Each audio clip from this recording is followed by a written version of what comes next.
തിരുവനന്തപുരത്ത് നിന്ന് റിപ്പോർട്ട് ചെയ്യുന്നു. ഡ്രൈവിംഗ് സ്കൂൾ ഉടമകൾ സമരം പിൻവലിച്ചതോടെ ടെസ്റ്റുകൾ ആരംഭിച്ചു. തിരുവനന്തപുരം മുട്ടത്തറയിൽ 40 പേർക്കാണ് സ്ലോട്ട് നൽകിയത്. സർക്കുലറിൽ ഇന്നലെ മന്ത്രി നിർദ്ദേശിച്ച ഇളവുകളുടെ അടിസ്ഥാനത്തിലാണ് ടെസ്റ്റ്.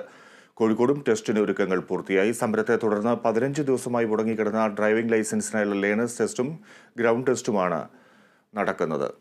കോഴിക്കോട്ട് നിന്ന് മേഘന ചേരുന്നു. മേഘന, ടെസ്റ്റുകൾ രാവിലെ തന്നെ ആരംഭിച്ചിരുന്നു എന്നാണ് മനസ്സിലാക്കുന്നത്. ഇപ്പോൾ ടെസ്റ്റ് എങ്ങനെ പുരോഗമിക്കുന്നു?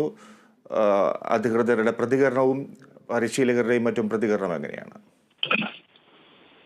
ഫിജി, കോഴിക്കോട് ചേവായൂർ, അതായത് കോഴിക്കോട് ജില്ലയിൽ തന്നെ പ്രധാന ടെസ്റ്റിംഗ് കേന്ദ്രമായിട്ടുള്ള ചേവായൂർ ഇതുവരെ ഡ്രൈവിംഗ് ഗ്രൗണ്ട് ടെസ്റ്റ് പുനരാരംഭിച്ചിട്ടില്ല എന്നുള്ളതാണ് പ്രധാനപ്പെട്ട കാര്യം. മുന്നേ തന്നെ മോട്ടോർ വെഹിക്കിൾ ഇൻസ്പെക്ടർ എത്താൻ വൈകിയത് മൂലം ഇതിലൊരു കാലതാമസം ഉണ്ടായിരുന്നു. ശേഷം ഇപ്പോൾ നേരിടുന്ന ഒരു പ്രതിസന്ധി എന്ന് പറയുന്നത് ഈ ഡ്രൈവിംഗ് ലൈസൻസിന് വേണ്ടി ഓൺലൈനായി അപ്ലിക്കേഷൻ നൽകുന്ന സാരഥി ആപ്പ് അത് സെർവർ ഡൗൺ ആയതാണ് ഇപ്പോഴുള്ള പ്രതിസന്ധിക്ക് കാരണം. അതുമൂലം തന്നെ ഗ്രൗണ്ട് ടെസ്റ്റിന് വേണ്ടി എത്തുന്ന ഉദ്യോഗ അപേക്ഷാർത്ഥികളുടെ ലിസ്റ്റ് ലഭിക്കുന്നില്ല, അല്ലെങ്കിൽ അവർക്ക് സ്ലോട്ട് നൽകാൻ കഴിയാത്ത ഒരു സാഹചര്യമുണ്ട്.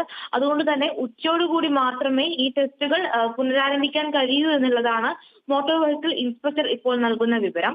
അതിൽ മറ്റു കാരണങ്ങൾ, അതായത് ഈ ഇന്നലെ മന്ത്രിയുമായി നടത്തിയ ചർച്ചയിലൊക്കെ പൂർണ്ണ തൃപ്തി എന്നല്ല, പല കാര്യങ്ങളിലും തൃപ്തിയുണ്ട് എന്നുള്ളതാണ് ഡ്രൈവിംഗ് സ്കൂൾ ഉടമകൾ പറയുന്നത്.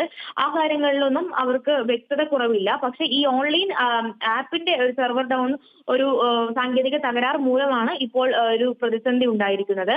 നേരത്തെ തന്നെ വിവിധ ഡ്രൈവിംഗ് ടെസ്റ്റ് നടത്തുന്ന സ്കൂൾ ഉടമകളൊക്കെ നമ്മളോട് പ്രതികരിച്ചിട്ടുണ്ടായിരുന്നു. അവർക്കെല്ലാം ഈ മന്ത്രിയോട് നന്ദി അറിയിക്കുന്ന, അല്ലെങ്കിൽ ഈ ഒരു കൃത്യമായും ഇവരുടെ ഒരു സ്ലോട്ടുകളുടെ എണ്ണത്തിന്റെ കാര്യത്തിലാണെങ്കിലും വാഹനത്തിന്റെ കാലപ്പഴക്കത്തിന്റെ കാര്യത്തിലാണെങ്കിലും ഒക്കെ അവരുടെ ആശങ്കകൾ പരിഹരിച്ചു എന്ന് അവർ പറയുന്നുണ്ട്. മാത്രമല്ല, ഒരു പുതുക്കിയ സർക്കുലർ അവർക്ക് ലഭിക്കുന്നതോടുകൂടി തന്നെ ഇതിൽ കൃത്യമായിട്ടുള്ള അവബോധം ഉണ്ടാകും. അത് വൈകുന്നേരത്തിനുള്ളിൽ തന്നെ വരുമെന്നുള്ള ഒരു പ്രതീക്ഷയും അതുകൂടി കിട്ടിയാൽ ഇവർക്ക് കൃത്യമായിട്ടൊരു ഉറപ്പ് ലഭിക്കുമെന്നുള്ള ഒരു കാര്യം കൂടി ഈ ഡ്രൈവിംഗ് ടെസ്റ്റ് നടത്തുന്ന സ്കൂൾ ഉടമകൾ പങ്കുവയ്ക്കുന്നുണ്ട്. എന്നാലും ഇപ്പോൾ കോഴിക്കോട് ചേവായൂർ നൽകുന്ന ഈ പ്രതിസന്ധി എന്ന് പറയുന്നത് ഈ സാരഥി ആപ്പിന്റെ സാങ്കേതിക തകരാറാണ്. ശരി മേഘന. കാസർഗോഡ് വീട്ടിൽ ഉറങ്ങിക്കിടന്ന 10 വയസ്സുകാരിയെ തട്ടിക്കൊണ്ടുപോയ ലൈംഗിക അതിക്രമത്തിന് ഇരയാക്കിയ സംഭവത്തിൽ പ്രതിക്കായി അന്വേഷണം ഊർജിതമാക്കി പോലീസ്. കേസന്വേഷണത്തിനായി പ്രത്യേക സംഘത്തെ നിയോഗിക്കും. DIG, IG ഉൾപ്പെടെയുള്ള പ്രധാന ഉദ്യോഗസ്ഥർ ജില്ലയിൽ